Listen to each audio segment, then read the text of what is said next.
All right, so we've got a few viewers here. Hey, everyone. If you're just stopping in, thanks for joining. Today we're going to be covering the MBTI Step 2, and I'll go ahead and get started and we can kind of get into what the MBTI Step 2 is. The stream's going to run for anywhere from about an hour to an hour and a half. I don't like to do like 2 or 3 hour streams. I'm an introvert. I get I get spent on these streams pretty quickly, so I like to go through them relatively quickly. But as always, the way that the streams work, feel free to leave a question over in the chat if you'd like me to answer something. I keep looking back and forth as much as I can to make sure I can answer the questions. To my knowledge, the stream is usually about 15 seconds off from me doing it to me like seeing the question. So if there's a delay in my responses and all that, just assume it's the stream. Okay, with that said, let's go ahead and we'll jump right into what the MBTI Step 2 is. So to kind of preface, first we have to know what the MBTI Step 1 is before we can know what the MBTI Step 2 is. So the MBTI Step 1 is just the MBTI assessment, the formal MBTI assessment. When you go take an MBTI assessment with a practitioner and they're going to give you the formal, real assessment, as in like the written one or the online one, that's what you're taking most of the time, is what's called the Step 1. And this is just going to give you your personality type. It's going to say, hey, this is your type. I don't use the Step 1 in my coaching and assessments because I switched to verbal assessments quite a long time ago, because to me that is a much better way to find someone's type through a more kind of verbal, one-on-one, really getting to know them kind of approach, finding the Jungian type that way. But the written assessment, the Step 1, is actually a pretty good assessment if you're going to take a formal MBTI assessment, if you're not going to want to work with a practitioner to have that really kind of one-on-one communication. Because not every practitioner is going to be particularly skilled at that. But the MBTI Step 1 is just the written MBTI. So what is the Step 2 then? Well, the Step 2 takes your MBTI score and it adds more questions to the assessment. It's a longer assessment. And what it does is it then takes your MBTI scores and divides each of the 4 letters into subcategories. And then these subcategories you can score individually within. And let me switch to the cam and screen so you can see what I'm talking about here. So I'm going to bring up this image here. And yes, I'll zoom, don't worry, just let me get into the image. Just open, nope, oop. Open image, a new tab. There we go, that's what I want. Now let me zoom, Control plus, plus, plus, plus. All right, I hope y'all can see this. Hey, how's it going, everyone who's stopping in? So this is what the MBTI Step 2 does, is it takes your 4 letters and it divides it into these different categories. And what's interesting about these categories is that you can score what's called in and out of preference for them. So for example, energy, which is extroversion versus introversion, you can be an introvert. You can be someone who scores more heavily in introversion, but you can score out of range on 1 or 2 of the categories. So for example, you could be an introvert who is enthusiastic and it scores as enthusiastic over quiet. You could be an introvert who scores as initiating over receiving. You could be an extrovert who scores as contained over expressive, or you could be an extrovert who scores as quiet over enthusiastic.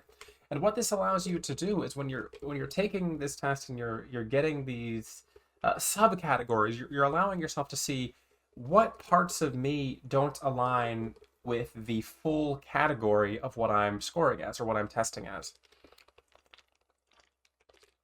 Sorry, I know you probably hear a lot of jingling on my cup. I'm gonna put that away for now.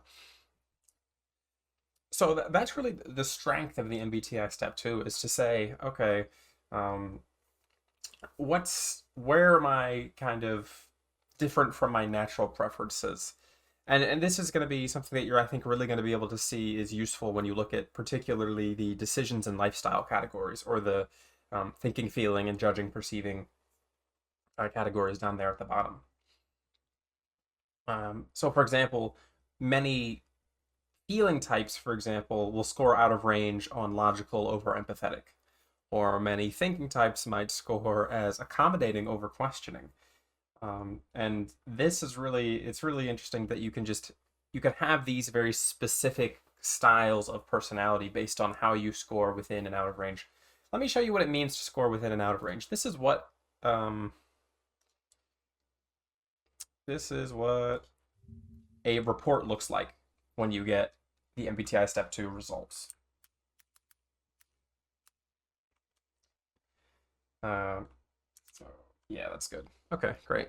So this is what it would look like if you took the test and got your results. So you can see you could score in preference and out of preference, or you can score mid zone, which is just like, you know, pretty average, somewhere kind of in the middle.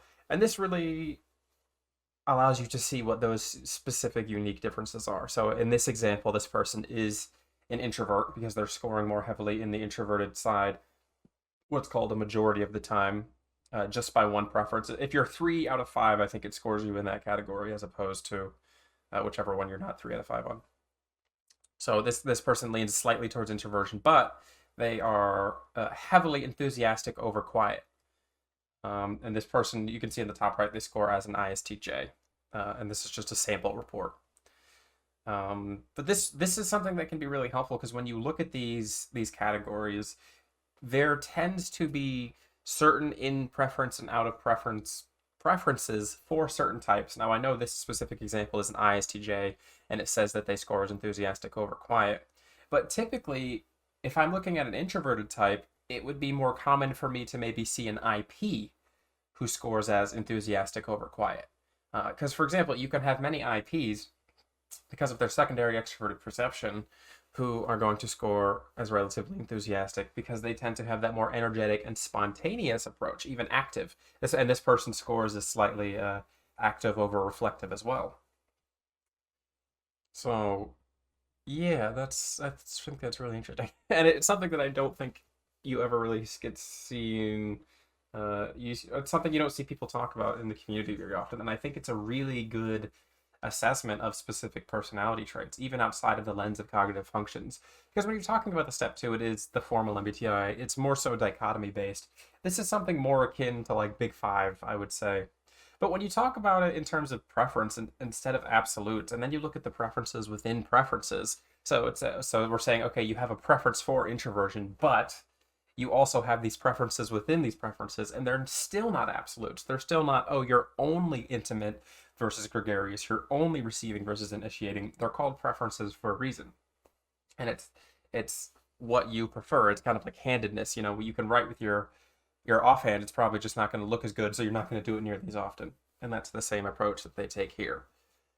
But when you look at the kind of complete personality report, you get there's 20 total traits, and I'll go back to them again. Oh, I have the image right here. So you get 20 differing categories, 5 for each of the 4 major letters. And you can see just going down this list how that would lead to quite a unique personality, quite some large differences in personality. Because you could have an ENTJ who maybe is a little bit more accommodating, or you could have an INFP who is maybe more critical as opposed to accepting, you know, just these sorts of things. And I like to kind of reflect on how these things change over time because unlike cognitive functions, which theoretically don't change in someone's personality type, these as personality traits can change. These are more akin to something like Big Five scores, as in they can change over the lifespan. And in a minute, we'll go through my formal report. If you're just joining now, you might not have seen me share. This is what, like, I have a 20-page result from, or report from my result when I took this assessment 4 or 5 years ago. It's been a good long time. I would definitely say that if I retook it now, my scores in some of these categories would likely be significantly different because these are more akin to traits that are a byproduct of cognition instead of the cognition in and of itself. But understanding these traits can help you understand yourself and what areas maybe you might be too heavily decided on. So let's look at my report. So first things first. I wish I had a camera that could like point down to like a piece of paper or something, but all I have is a webcam, so you're gonna have to deal with my kind of wacky webcam right now. So for example, in my report, I scored as INTJ on the formal assessment, which was, you know, no surprise. I've always scored as INTJ on almost every assessment I've ever taken, except for the few that we did the other week. I had a 100% very clear preference for introversion. I had a clear preference for everything. So intuition, thinking, judging, we're all in the realm of clear. Introversion was in the realm of very clear. I'm completely sure, or the assessment was completely sure I was an introvert. Um, at the time, I was battling with the idea of kind of like practicality, and I ended up scoring um, only mid zone in one of the preferences and intuition, where the other ones are fully maxed out. So let's see. We'll go through mine one by one, and you can kind of get an example of how this might portray as a person. So we'll start at the top with extroversion and introversion. So the five categories of introversion versus extroversion are initiating versus receiving, which is, this one. How likely are you to walk up and say hi to somebody? Like, how likely are you to spark up a conversation? How likely are you to be the one who starts things? Suggest that you want to go out and do something.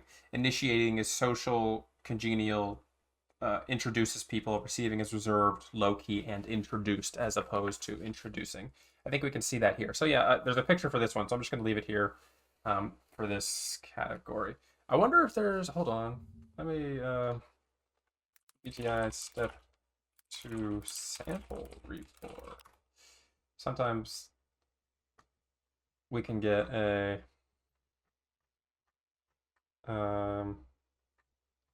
yeah, this one's got like a weird look to it. They might have changed the thing here. View sample, global. These are all the different reports that you can get. I'm just gonna see if I can find the Step 2. Yeah, they changed the appearance of it, so it's still pretty much the same thing. Here, let me zoom in. We can kind of. So we're gonna be going through my results, but you won't be seeing my results on screen. You'll be seeing the example of these, and I'll show you where I score in particular with these, and how that may have changed over lifespan. And think while we're going through this, think about where you might score on this, or like how do you think that you would score in this particular category, and what does that mean for you? So if you're just jumping in now, because I see another few people have jumped in, there's more viewers than there was. Hey, thank you for joining. If you have any questions throughout this kind of mini presentation, feel free to leave them in the chat. The chat's been kind of quiet for a few minutes, so I just want to make sure that I'm not missing anything major there. But other than that, yeah, feel free to leave questions if you have it. Right now, we're going over the MBTI Step 2, which introduces subcategories to each of the areas that you can score within. You can go back a few minutes and watch if you want to see the introduction. So, in terms of extroversion versus introversion, again, I just went over initiating versus receiving. You might be able to guess I scored really heavily on receiving, actually. I scored all the way over here, which it would be swapped because this, for the sample, this is someone who's in preference for extroversion. So if you are in preference for introversion and this was blue, it would be out of preference, and in preference would be swapped. So an extrovert is in preference when they are initiating, and an introvert is in preference when they are receiving. I scored all the way to the right on receiving, 100% receiving. I'm not the most initiative person. I'm not the kind of person who's like, hey, let's go out and do something. And that's because I consider myself in like the 95th percentile plus of introversion. I'm a very, very introverted person. I can stay home alone without talking to anybody for literally weeks and months at a time. I don't need social communication. I don't struggle when I don't have it. I'm completely fine being alone, these sorts of things. I consider myself more introverted than a large majority of people, and I think the scores you'll see will reflect this. Because I scored all the way over here for receiving, but I also scored all the way over here for a few of the other ones in this category as well, such as expressive versus contained. Expressive people are demonstrative, easier to know, they self-reveal. You might even be able to link this somewhat to, for example, like extroverted feeling, but you'll notice that even extroverted feeling is extroverted and therefore in preference, so it makes sense for an extroverted type to be expressive versus contained, controlled, harder to know, private, less likely to share their own feelings, these sorts of things. I scored all the way in preference for introversion for contained. I'm all the way over here in this area. Gregarious versus intimate, wanting to belong, broad circle, join groups, versus intimate, seeks intimacy, one-on-one, find individuals. I scored all the way to the right on introversion. Now, this is the only one where I didn't score um, all the way in preference on introversion for active versus reflective. Interactive, want contact, listen and speak. Reflective, onlooker, prefer space, read and write. I still scored in preference, but I scored right about here. Yeah. So for me, it's important to just be a little bit active, and you might be able to tell that by the fact that despite the fact that I'm an introvert, I'm someone who's heavily introverted. I tend to be someone who is kind of like a speaker. Like I have a YouTube channel, for example. I like to come out and kind of give presentations every now and then. I like to talk about the things that I'm interested in a more educational type of way as opposed to a social way. For me, it's not about social communication or interaction. It's more so like, hey, these are interesting thoughts and ideas that I think could be useful and helpful. So I'd like to speak about them. And to do that, you have to move from the realm of reflection into activity to kind of portray these ideas. And then finally, we have enthusiastic versus quiet. I scored 100% towards quiet. So here you can see the total results for my assessment. As you can see, they're all very heavily lined towards introversion. So if you're in chat, what might it look like, for example, for like, give me an example of how you might see someone who might score out of preference, or what types do you think might score out of preferences in certain areas? To give one example right off the bat, you might find, say, for example, ESFJs who are not super initiating. I think that's a good example of a type that might score out of preference. You might find ESFJs who are a little bit more socially shy. They don't want to initiate as much. Maybe they score higher on receiving.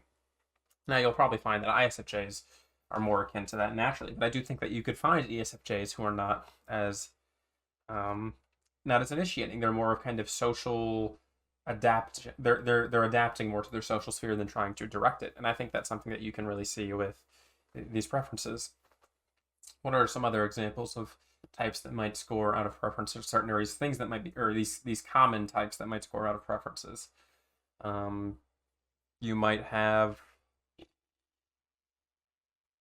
You could have, well, there's just infinite possibilities. I think that's really the interesting thing about it, is like I could go through and list every type and give you an example of what they might look like with an out of preference score. But that's really what's cool about this, is that you can see this is essentially your subtype. What is your subtype? What are the aspects of your personality type that differ in relation to your natural preferences? So these are your natural preferences. How much like the type are you? Are you really, really close to the archetype of the personality type that you scored as? Or are you something maybe that's a little bit different? An ENTP who's contained, maybe. Let me see. So contained versus passive. Controlled, harder to know, private. Yeah, great example. I think there's plenty of ENTPs who are not the most expressive, and there's probably a few different ways that you can find out about that. So, for example, earlier I linked expressiveness to extroverted feeling. So ENTPs, they tend to have very shy, sometimes awkward extroverted feeling. Maybe a younger ENTP is quite contained because of an anxiousness associated with their expressiveness. They don't want to reveal their emotions because it might come off as weird, or it might be something that's stressful to them. So great example, Como. That's really good. And again, there's lots of different examples of how you can see these preferences play out. So let's move on from extroversion to introversion. This one's pretty simple. I know you all want to see sensing versus intuition because that's the big one. So this time I'll show you my visual report before I get into it, and then we can go on down. So I know it's probably hard to see, but as you can see, I scored in preference for intuition, except for theoretical versus experiential. And we'll talk about that one because I think that one's interesting. So all of the other ones I score all the way towards intuition on. No big surprise. So concrete versus abstract. Let's start off with that one. I think that one's pretty what we associate very much with intuition. Concrete, exact facts, literal actualities. Abstract, figurative, symbolic possibilities. So people who are concrete, maybe not as much concerned with things that are in the realm of ideas. Abstract people probably like these symbolic things more so often. I scored all the way in preference for this one. Makes sense. I don't consider myself someone who's fact focused. In fact, like I remember with the Neil deGrasse Tyson interview analysis that we did 2 weeks ago, I think it was. I talked about the idea that during conversation, Neil deGrasse Tyson, who I typed as an ENTP, would get really frustrated when the other speaker would stop him to talk about details or would ask him a question that was in the details, and you would see it would really frustrate him. And this is kind of one of the differences that you would see when you're trying to type someone who might be an intuitive versus a sensing type. Is do they get frustrated and annoyed when someone tries to get into the details or into the ideas when they're trying to talk about something from their perspective? It's equally annoying for both types. It's equally annoying when you're someone who, let's say you're a data analyst. That's the word. So say you're a data analyst, someone who works in statistics, and you know the facts, and you say, look, if you do this thing, if you try this idea, you're just going to have a bad time, and it's not going to end well for you. And the intuitive person says, no, it's going to work. It's going to be great. I've thought about it. I thought, look, this is a great idea I have. It's going to be fantastic. And they go out and try this idea, and the concrete person says, well, you failed because you didn't listen to the facts. These literal facts are going to, guide what is likely going to happen. And that's one of the examples where you might see that the STs, for example, might have a really good.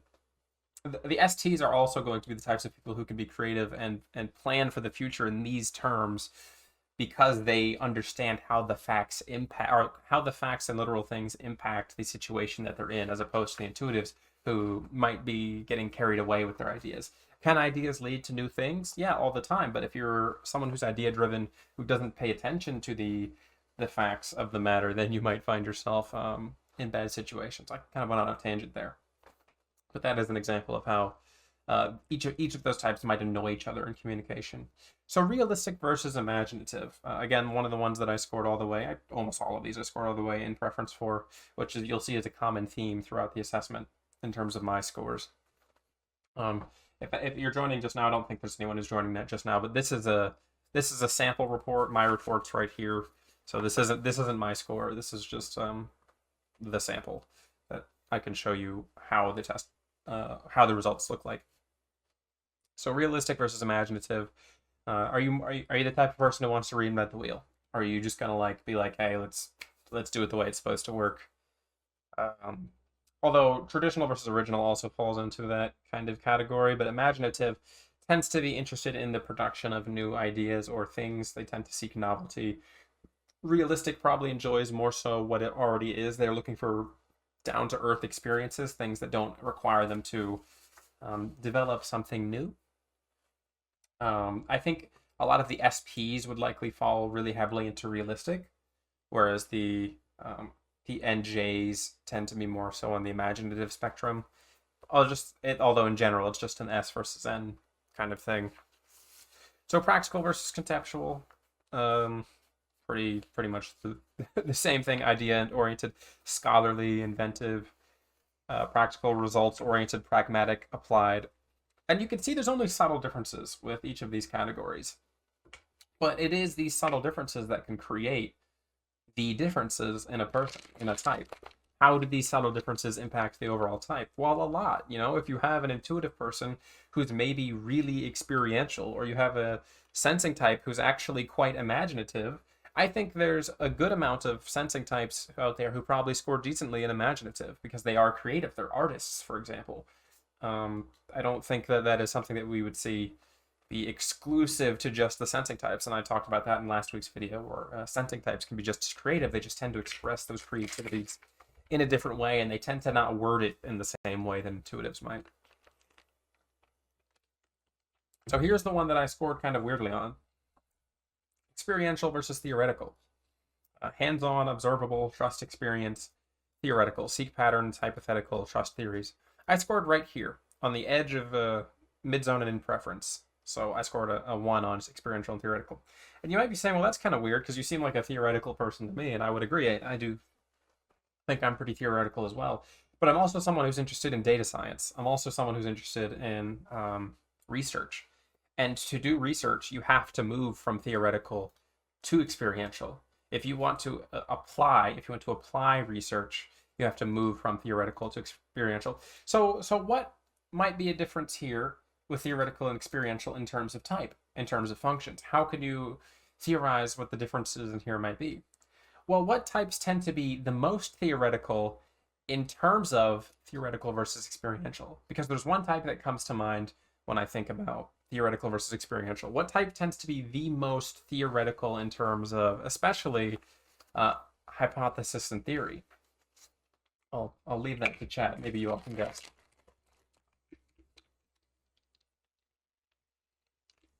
I think it's because your TE was trained a lot because of your academic background as well.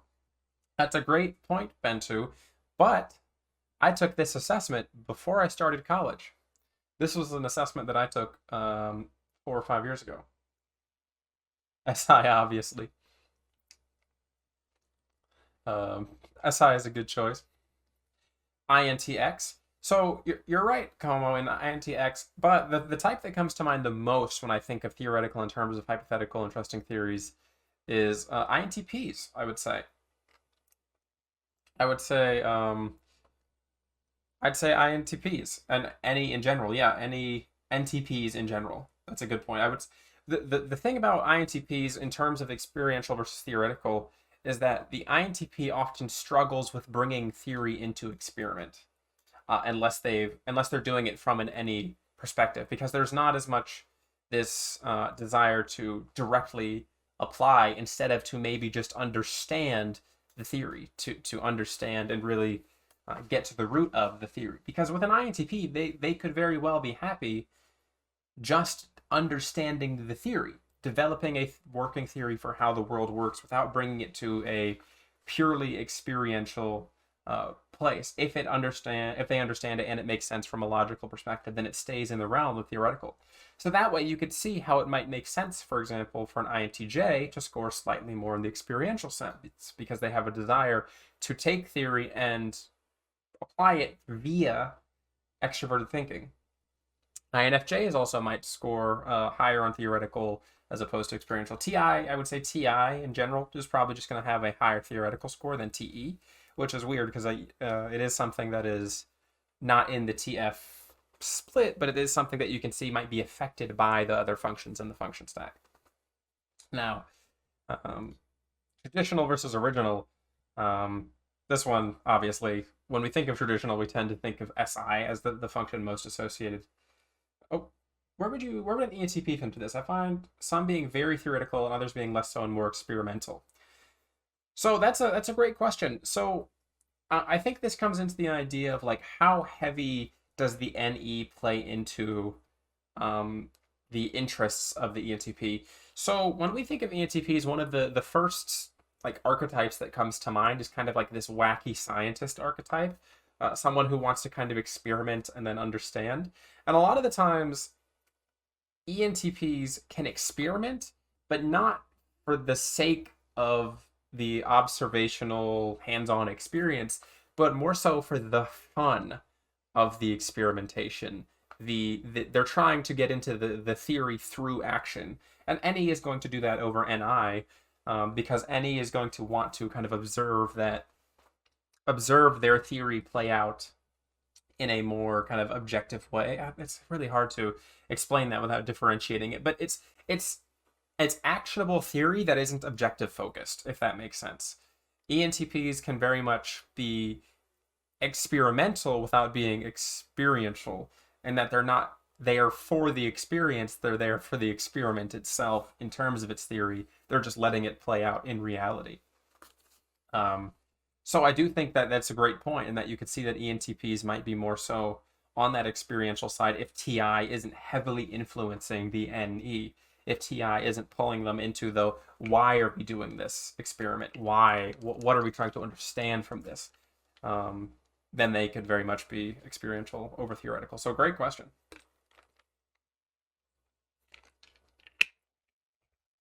NTPs in general experiment for the joy of the process. NETI and TINE as playful in our own heads.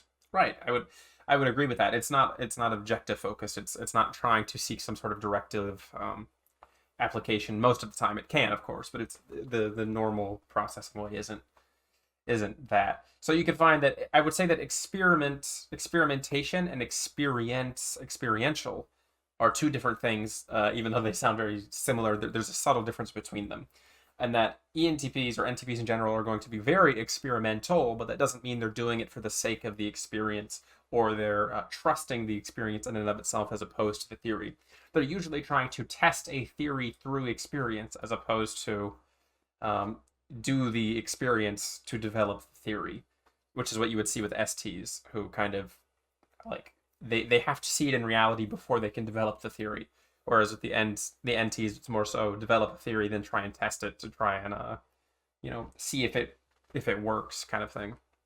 So traditional versus original, or was I? Oh yeah, this is the one that's typically most associated with SI. Though I think S's in general tend to be relatively traditional. Though I've met many traditional intuitives, specifically NPs, types that have SI in their function stack, especially if they're not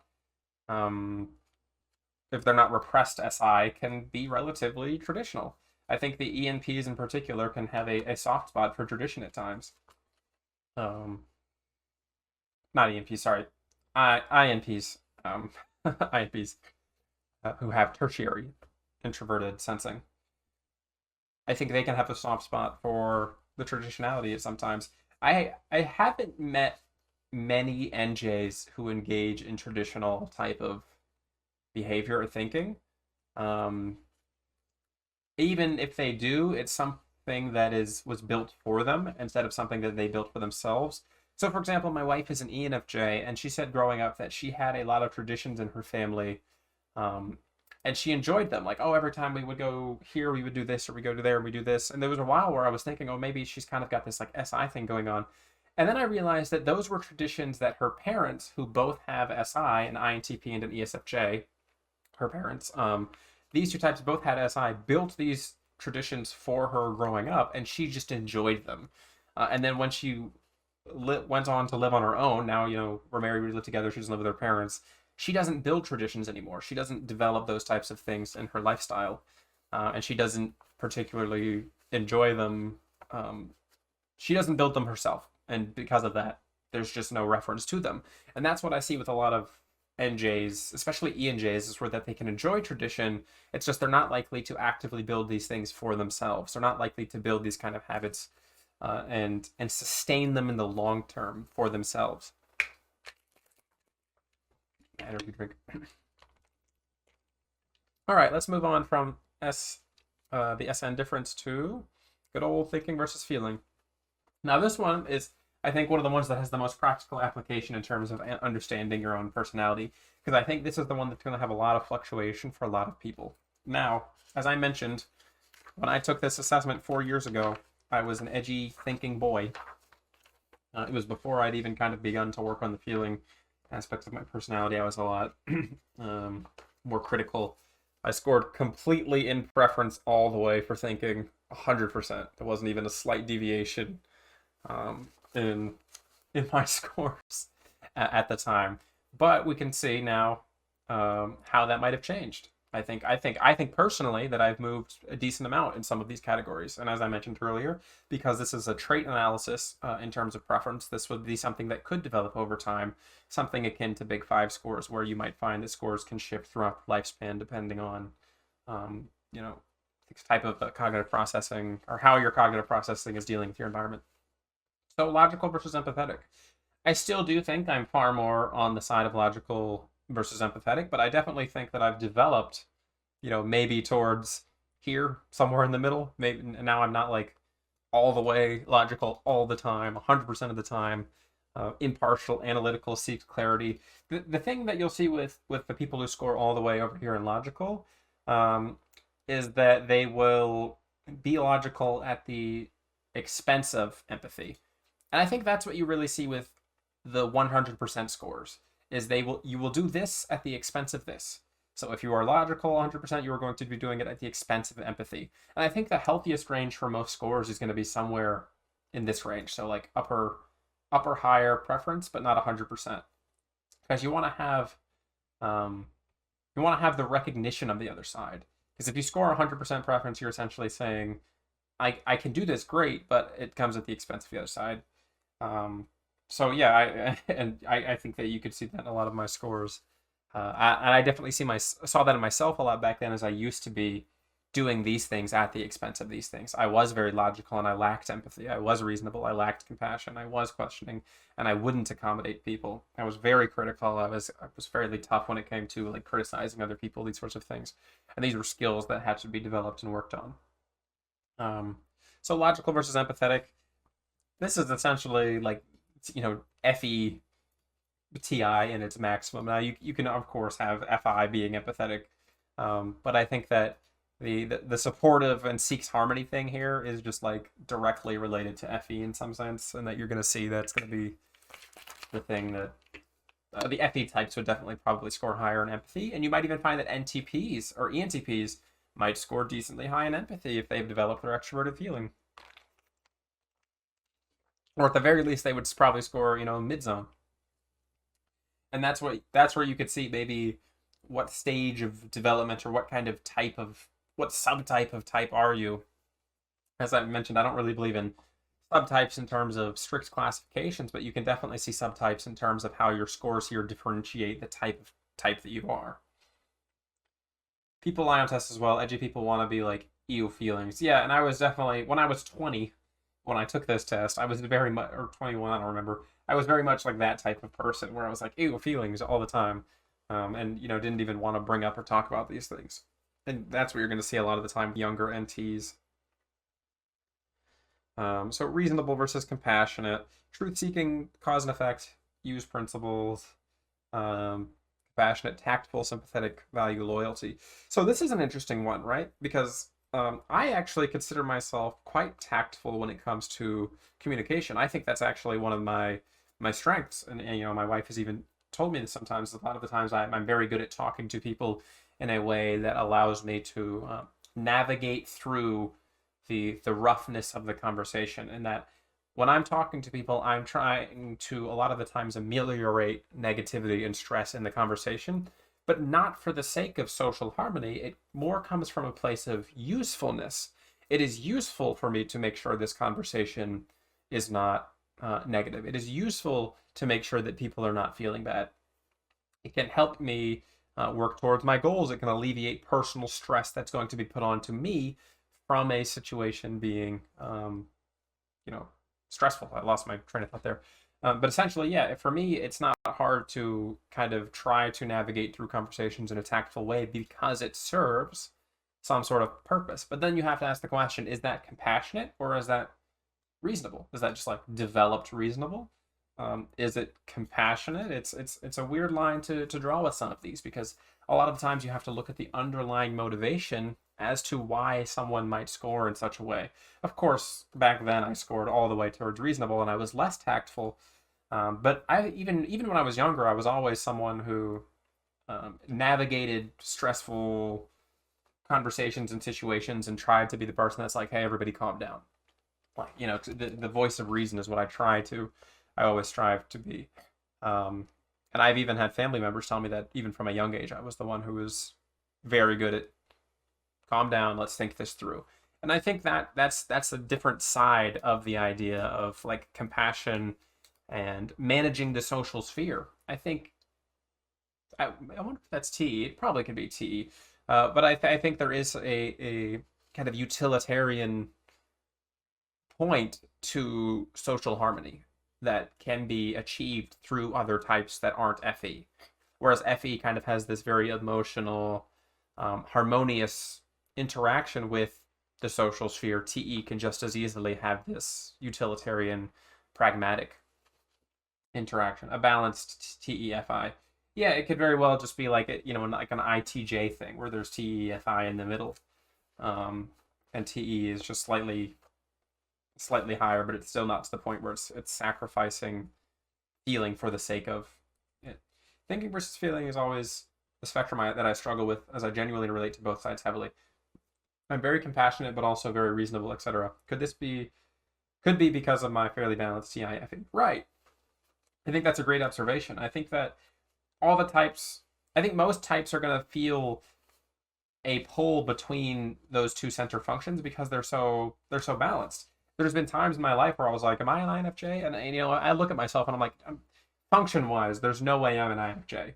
Like I just don't have FE and I don't have TI. But every now and then I catch myself acting in a way that's like, you know, I appreciate the feeling side of things. I appreciate these sorts of things, and it can also be something that's influenced by your role models. For example, my favorite fictional character, the character Kenshin from the anime Rurouni Kenshin, was an idol for me growing up. It was a show that I watched all the time, and I wanted to be like this character, and I related heavily to him. And this character, I think, is an INFJ, at the very least an INF. And that can be something that can heavily influence how you act or behave in certain situations. If you've modeled yourself out after a parent, a fictional character, a famous person, any of these things, you can find that your inner values and drive as a human can be heavily influenced by these things. And for me, I was heavily influenced by a character who I think was an INF, or written to be like an INF. And that is something that is kind of imprinted onto me, values that I have as a person. I have a Rurouni Kenshin wall scroll right behind my PC. It is my favorite show. And always growing up, he was my favorite fictional character, and I would say he still is. And it's a character that I relate to heavily in terms of motivations, actions, and even behavior at times. But for me, it's also because I know it's the results I want. Can relate heavily with your example of tactfulness. I tested INTJ at least online, but my friend in play was looking at the ENFJ description and pointed out that I always know how to talk to different people like ENFJs. Great point. Mirane87, I hope I'm pronouncing that right. And for example, my wife, who is an ENFJ, she says to me, one of the reasons that I like you is because you can talk me down if I'm having like a bad time. You know how to handle me when I'm emotionally stressed or I'm having a bad time. And I think that that's something that can come from that TE kind of utilitarianism, and maybe even the FI there is, you know, as a person, I do care about these things, even if I don't know how to interact. And even if I don't want to open myself emotionally to interact with the other person, for me, I'm willing to be here as an authentic person for you if you need me. That doesn't mean that I'm going to, you know, open up and share my emotions with you and express those things so we can connect and relate, and I can be there for you in that way. But it's more so I'm here if you need me, and what can I do to help? And that's something that I think can be seen in the FITE approach to tactfulness as opposed to the TIFE one. Both have their strengths, their weaknesses, and their differences, and I think both can achieve very similar results. They just have their own way of going about these things. I lost track of where I was. Did we go through? We were on questioning and accommodating. That's what we're on now, I think. Questioning, precise, challenging, wants discussion, accommodating, approving, agreeable, wants consensus. This is kind of another like FE TI one. Calming someone down by labeling their negative emotions can help one think more logically. Right, as long as you're doing it in a tactful way. A lot of the times, like, TE can be very good at helping people step through and understand their issues, their own emotional problems. There's a reason that INFPs end up as counselors as well, right? Like, INFPs are also one of the most common types to end up as counselors, not just INFJs. And it's because FI can have its own approach to wanting to help people understand their emotional issues. FITE can also do this. They just kind of have this very different approach, where FE establishes this kind of connection, and FI, a lot of the time, what I've noticed with FI, and it's something that I've been thinking about a lot recently, is FI tries to connect with the other person, and this can be unhealthy if it's not like maintained through personal relation. And I catch myself doing all this all the time. I will self-reference when I'm trying to like either connect with someone or explain to someone like, oh, I understand what you mean, or, you know, I've been there, that sort of thing. I'll be like, oh, this one time I did this thing. And that can be really annoying for some people. But if it's done authentically, and from the heart, and people could see that, then you can really see, oh, this is a person who really can empathize with me because they've been in a similar situation. They've been able to connect, or they understand the issue that I'm facing. And I think that's something that FI can really do well if it's healthy. INFPs are godly at counseling. They certainly can be. My academic counselor, this wasn't a mental health thing, but an academic counselor and mentor that I had was an ENFP, and she's one of my favorite people to work with. She helped me a lot work through stuff that even I would miss. Well, they're not lying in bed listening to sad anime soundtracks. That that is very true, Lord of the Halflings. It's if they're not doing that, but they're doing that most of the time. So questioning versus accommodating. How much are you willing to accommodate? Without trying to cause up a ruckus. I think INTPs tend to be the weakest in this regard in terms of questioning or in terms of accommodating. Because INTPs tend to be the least accommodating. Well, T-DOMs. I'm gonna say more generally T-DOMs tend to be the least accommodating. Whereas the F-DOMs tend to be the least questioning. And it's because the F-DOMs, unless there's a social reason to question, unless there's a disruption that needs to be handled by questioning, they're not going to do this in favor of accommodation for the most part, especially when you look at FE as opposed to FI.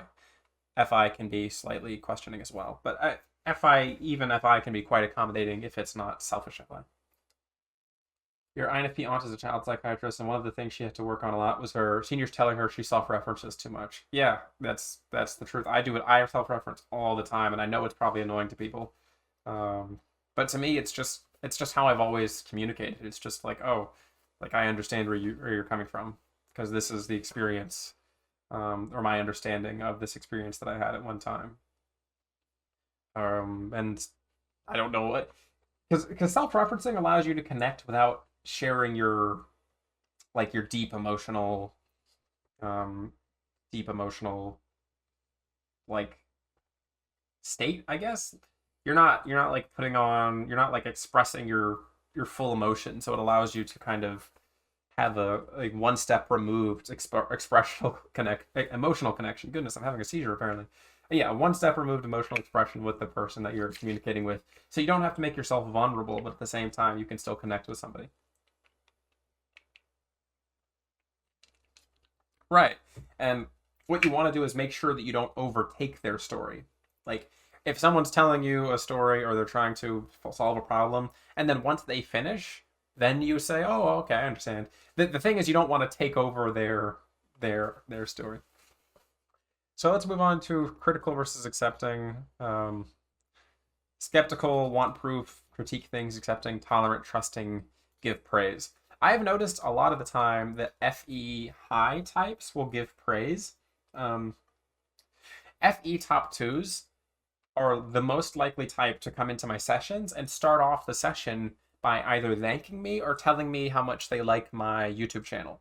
They kind of start off with that. Whereas on the other hand, I've literally had INTPs come into my session, or even just ISTPs, and start questioning me like off the bat.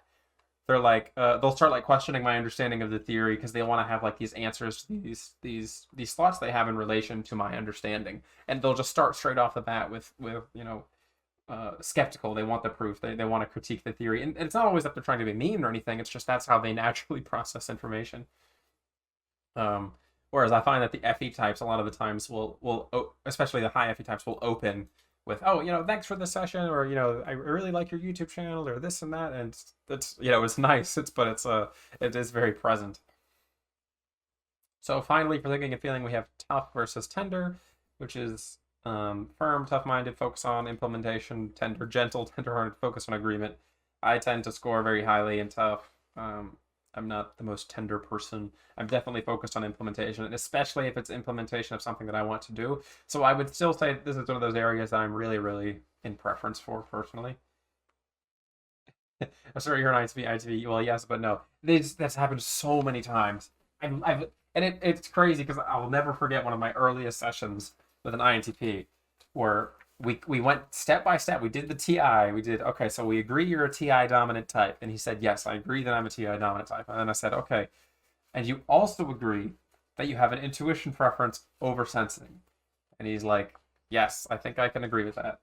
So then, you're an INTP. And he goes, no, I don't think I'm an INTP. And I was so like, ow, like, this. I'm not going to go over that. That was a long time ago. That was like 2 years ago. But it just blew me away. I couldn't believe that he went through all that, and he was like, no, I don't think so.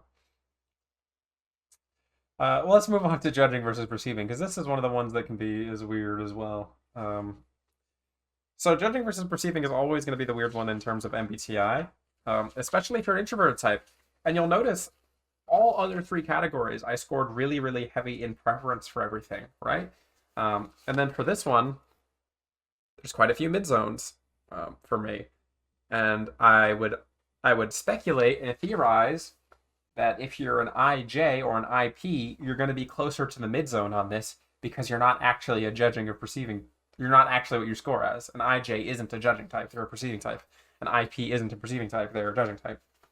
So you might find that a few of these categories are kind of back and forth. So systematic versus casual. This is one that I scored in preference on, but not heavy in preference, kind of right in the middle. I scored right here, or this is, but just on the other side in systematic, orderly, structured, dislike diversions, casual, relaxed, easygoing, welcomes diversions. This is one of those ones where it's really weird because I'm a very I'm an extremely casual person until I'm not.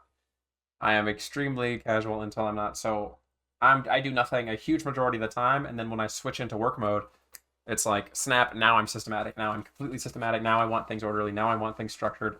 Now don't distract me. I'm doing this one thing, and then I go back into the casual mode.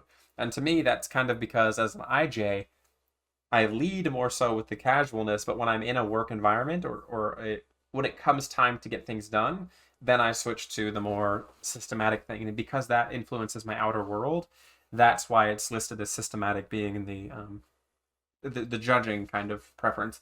And it's still something that I prefer over like the casualness in terms of like personal value. So I think it's really important for me to be systematic, and I would never be casual at the expense of getting something done when it needs to be done. Well, for the most part, sometimes it can be I'm human, but definitely in terms of preference, I prefer to be systematic, even though I act very casual a huge majority of the time.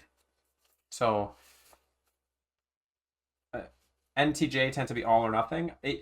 What you'll actually see is that it's not just the NTJs that tend to be all or nothing. It's very much the Gamma Quadra. NTJs and SFPs. SFPs are also extremely all or nothing, and it's because the NIFI is a weird combination of selfishness when it comes to goal pursuit. NIFI is interesting. So SFPs and NTJs tend to be very, very, very all or nothing. I always think of the example like Finn from Adventure Time is a great example of an ESFP who is very one-minded, all or nothing. I'm gonna do this. You can't stop me. Who's Luffy from One Piece? ESFP, all or nothing. I'm gonna be the king of the pirates. That sort of thing. My INTJ cousin, who is only close to me, also talks to me formally on accident when she is on work mode. Oh yeah, yeah. INTJs can very much kind of be in that mode. So planful. That's a weird word. Planful versus open-ended. Planful, advanced planner, think ahead, make firm plans. Open-ended, go with the flow, live in the moment, make flexible plans. I scored heavily all the way in preference for planful over open-ended, and I would actually still agree with this. I definitely highly prefer to have a plan, and even if I'm not doing anything, I like it to be planned that I'm not going to be doing anything. So I always say that I don't have free time, I have planned free time, and that anytime that I'm doing something, it's because I've planned to have time to do whatever I want to do. And that's how I live my life. So I plan to have open-endedness. And you can ask this, especially with things like spontaneity, which is actually, now that I look at it, is another category down here.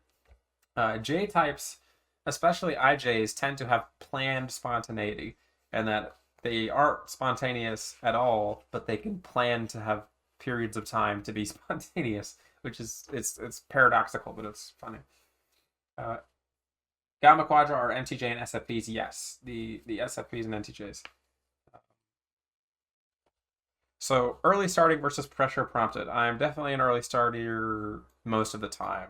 I can get caught if I don't have a deadline. This is where it gets weird for me, because I'm early starting if I have a deadline, but if I don't have a deadline, then I can get really kind of lazy. So I have to set deadlines for myself. If I don't set deadlines for myself, then I can kind of be pressure prompted.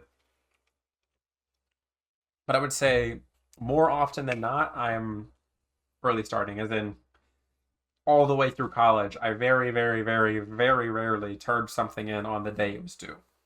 It was always like, okay, I've got a week.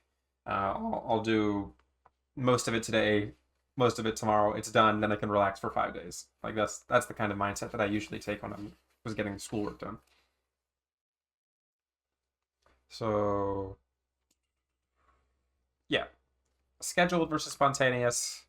I'm relatively scheduled. Oh, this is one of the ones that I scored mid zone, but in reference for I scored right here. So for me, this was one of the ones where it was like, yeah, I'd like to be scheduled, but I don't want my schedule. I don't want my schedule to get in the way of things that I enjoy. So I don't schedule myself to the point where it's like, okay, now I can't do anything. I like to have my planned spontaneity. So I very much schedule my life around being able to have time to do whatever I want to do. So yes, I have very planned spontaneity. So I do score right here. And then last but not least, we have methodical versus emergent. So plan specific tasks, note subtasks, step by step versus emergent, plunge in, let strategies emerge, adaptable. I am also in the exact same spot with this one right here. And this is something that I think these last two subcategories, you would see the SJs score really highly in. So SJs tend to be, routine, make lists, scheduled, and they have specific step-by-steps to achieve those things. So that's another one of those things where if you looked at how the type connected with this element as well, you might see that the SJs would be the most. You can even see here routine, which is usually associated with N versus S.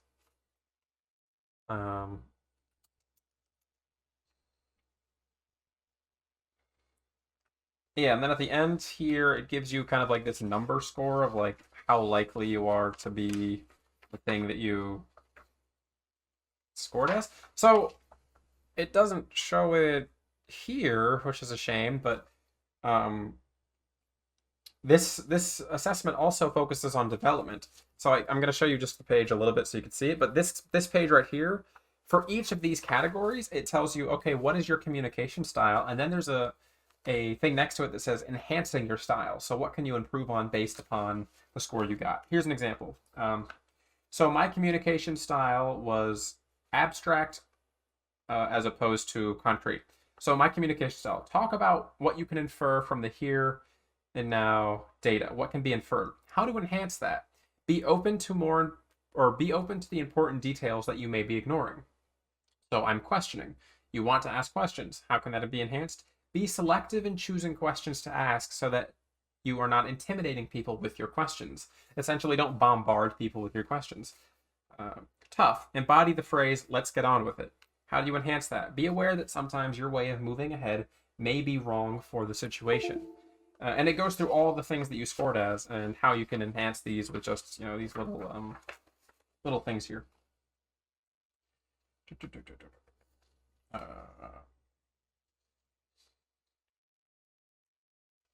Okay. Your style is logical and reasonable. Yeah, it's missing the last 2 pages on this one, which is a shame, but I'm trying to go. I haven't gone through this packet in a long time, so I'm just looking.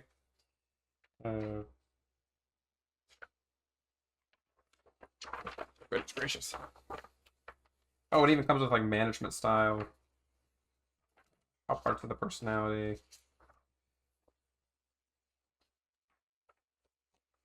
Hey, it's been a long time since I've gone through that. That was cool. Oh yeah, here's what I was looking for. I was looking for this final page because it has this.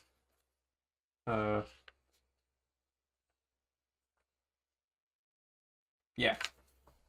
So it goes from likely to very likely to clear to very clear is the preference, like how clear you can be on each of the things. So my introversion was very clear. I scored a 30 out of 30, which I think 30 out of 30 is what you need to score. Or you need above a 20. My numbers are different from this one up here, so I don't know how it scored these. But mine are on a scale to 30. These ones are not weighted. They should be weighted to 30. But yeah, I was very clear on introversion, clear intuition, clear thinking, clear judging. Makes sense. So I'm going to put that packet away. Okay. So, what do y'all think? I hope y'all enjoyed that little presentation on the MBTI Step 2. I think it's a really interesting assessment that doesn't get enough attention. You might be able to take like an online version of it or something. If not, you would have to find a practitioner to sell you the Step 2 because you can't buy the Step 2 without a practitioner. You can buy the Step 1 without a practitioner, but you can't buy the Step 2 without a practitioner. So you might have to find someone to do that. But it's a really cool assessment. And if you ever get the chance to take it, I would recommend, just because I think it's cool. So we've been going about an hour, which is about what I said I would. So question time. Any questions? Any thoughts? Anything interesting? You've never even heard of the Step 2? Yeah, I know, which is a shame. Most people don't even know the Step 2 is there. There's actually a lot of different versions of the MBTI. There's also... Oh, is my audio working? Hello? Hello? It's not showing any audio. Hello? Oh, there we go. It's showing again. Sorry if you have to hear me. If you heard me that whole time, I'm sorry. It just wasn't showing that it was capturing audio. But there's lots of different versions of the MBTI. There's the Step 1, there's the Step 2. There's one built specifically for managers. What? Can I go back to the page? Yeah, there's a Step 1, Step 2, profile, Form M, which is the Step 1. College edition, team report, so you can do things with the reports. MBTI report for healthcare professionals. So, and all of these, they give you specific results and advice that would be associated with what your position is. So if you're in management, you would want to take the management one, or there's a stress management one, or there's a healthcare one, or there's communication styles. And they all just kind of help point you in the right direction. Yeah, there's lots of cool stuff here. So yeah, any questions, thoughts? Anything you want to know about the Step 2 that I can answer, or anything else MBTI related? Be more than happy to give an opinion. Get some cool merch on here too, somewhere. Or maybe it's the other website. One of the MBTI websites has like MBTI merch that you can buy. Let me see if they still have it. Oh goodness.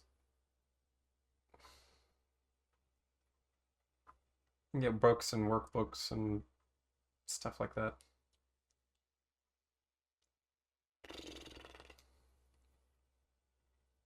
Introduction to Type and Change. Yeah, there's some cool books you can get on here. They used to have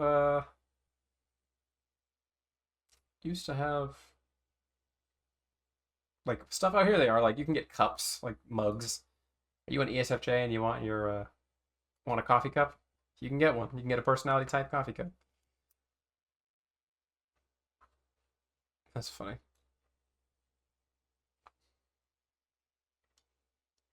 You can get posters. It would be nice if they showed you a better picture of it. But you can get a poster that has all the little type head things. How was training to be a profile arc? Oh, you mean a practitioner? The practitioner program is really short. It's only like 5 days. The practitioner program isn't meant exclusively for people who are interested in like really understanding the deep theory of MBTI. It's designed to help to allow you to administer the assessment. So you can't administer the assessment without taking the program, but there's only so much you can learn in 5 days. So you have to pass it. You have to take these little tests. You have to go to the program. I think it's 5 times. It's like it's 40 hours, I think. So it's like a full work week of training, and they teach you about the beginnings of MBTI. They teach you how to give the assessment. They teach you how to score the assessment. They teach you how to interpret the score that someone got, such as whether someone scored in or out of preference, and they tell you how you can give kind of advice based on that. But it's not really super advanced, and they don't cover much of cognitive functions, if any, depending on your teacher. Like cognitive functions are not a huge concern for the certification program because the formal assessment doesn't focus on cognitive functions. Yeah, because MBTI is most popularly used in business. In business, for like testing employees and stuff. So it's more so like you have to have this certification to even begin your MBTI journey, and then what you do with that is up to you. Because if you get your certification, you don't work for MBTI. You don't like I'm not someone who works for the MBTI Corporation. I just have their certification and I can use their assessment and their theory. I don't even use their assessment anymore. I use verbal analysis, which they don't do at all because they only use the assessment. Are you planning to be a Jungian analyst? I mean, kind of. I want to be a clinical psychologist. Type is like really interesting to me, but it's not my end goal. I'm more interested in clinical mental health issues such as schizophrenia or dissociative disorders. And I don't want to take a type approach to those things. So type is like a compartmentalized version of psychology for me, where like I treat it as a philosophy of psychology as opposed to the science of psychology, and because of that, I use it more so for utilitarian or practical matters as opposed to clinical or research related matters. I work as a research assistant. I don't want to say I work because it's extremely part time, but I've worked in research labs and stuff, and it's very different from using from using like type and all that.